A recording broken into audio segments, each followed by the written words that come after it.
हर दिन एक नई कहानी, हर कहानी में नया स्वाद। चलिए कहानियों का पिटारा खोलते हैं और शुरू करते हैं आज की दास्तान। रात काफी हो चुकी थी। गांव में कुत्तों के भौंकने की आवाज भी बंद हो गई थी। बस हवा थी जो पीपल के पुराने पेड़ को हर झोंके में डरावनी तरह हिलाती थी। उस पेड़ के नीचे से रात में जाने की किसी की हिम्मत नहीं होती। कहते हैं वहाँ एक औरत की परछाई रहती है जो सिर्फ एक बार दिखाई देती है और जिसके सामने आया वह अगली सुबह दिखाई नहीं देता। लेकिन गांव का सबसे निडर लड़का अनुज इस बात पर विश्वास नहीं करता था। उसने कहा, अगर किसी में हिम्मत है तो वो मैं हूँ। आज रात जाकर दिखाता हूँ। सबने रोका, मगर हिम्मत और जिद इंसान को कहाँ रोकती है। घड़ी ने 12 बजाए। पूरा गांव सो रहा था। सिर्फ अनुज की चप्पलों की टकटक सुनाई दे रही थी। रास्ते में बस एक चीज अजीब थी, जैसे पूरा गांव सांस रोककर उसे देख रहा हो। जब वह पीपल के पेड़ के पास पहुंचा तो हवा एकदम बंद हो गई। पेड़ बिल्कुल स्थिर था, जैसे किसी अदृश्य आंख से उसे ताक रहा हो।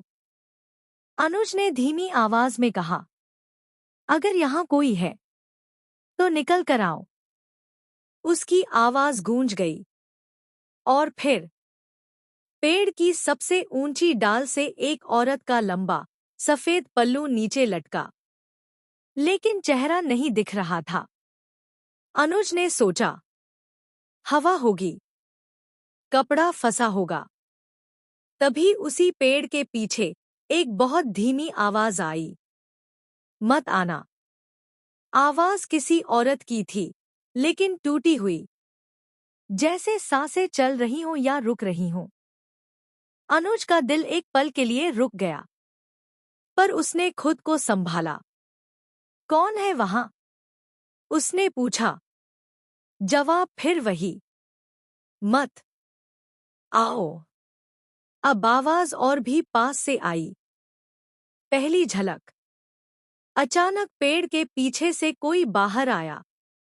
एक औरत, सफेद साड़ी में लिपटी हुई, बाल पूरी तरह से गीले, और चेहरे पर कोई नक्श ही नहीं, बस धुंधली सी त्वचा।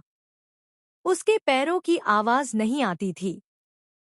वह धीरे धीरे हवा की तरह चलती हुई अनुज के पास आई।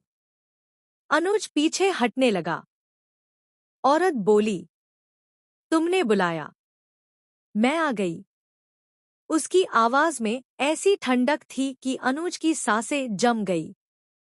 अनुज लड़खड़ाता हुआ बोला, तुम कौन हो?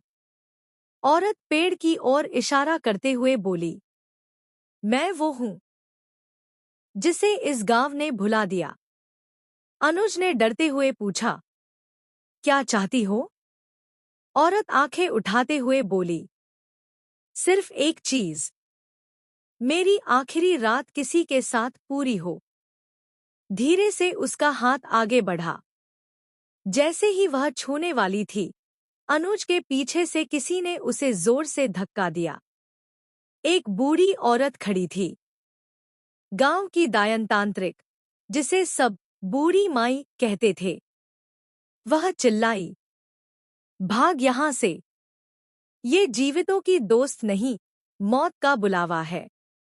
अनुज भागा, तेज, इतना तेज कि उसकी चप्पलें वहीं छूट गई। पीछे से उस भूतिया औरत की चीख आई, वापस आओ, मेरी रात पूरी नहीं हुई।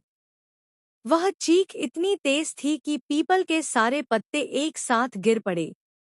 अगली सुबह सुबह गांव वाले पेड़ के पास पहुंचे। पेड़ बिल्कुल शांत था, जैसे रात में कुछ हुआ ही नहीं। लेकिन पेड़ की जड़ पर सरकंडे से लिखे शब्द मिले, मैं लौटूंगी, फिर किसी को अपनी आखिरी रात में ले जाने। और उसी के नीचे अनुज की चप्पलें पड़ी थी। उस दिन से आज तक पीपल के पेड़ के पास कभी हवा बंद हो जाए, गांव वाले कहते हैं, मत रुकना, वो रात पूरी करने आई है। कहानी को आगे जानने के लिए आगे के पार्ट पर जाएं और लाइक सब्सक्राइब जरूर करें, जिसे हम आपके लिए ऐसे ही नई नई कहानियां लाते रहे।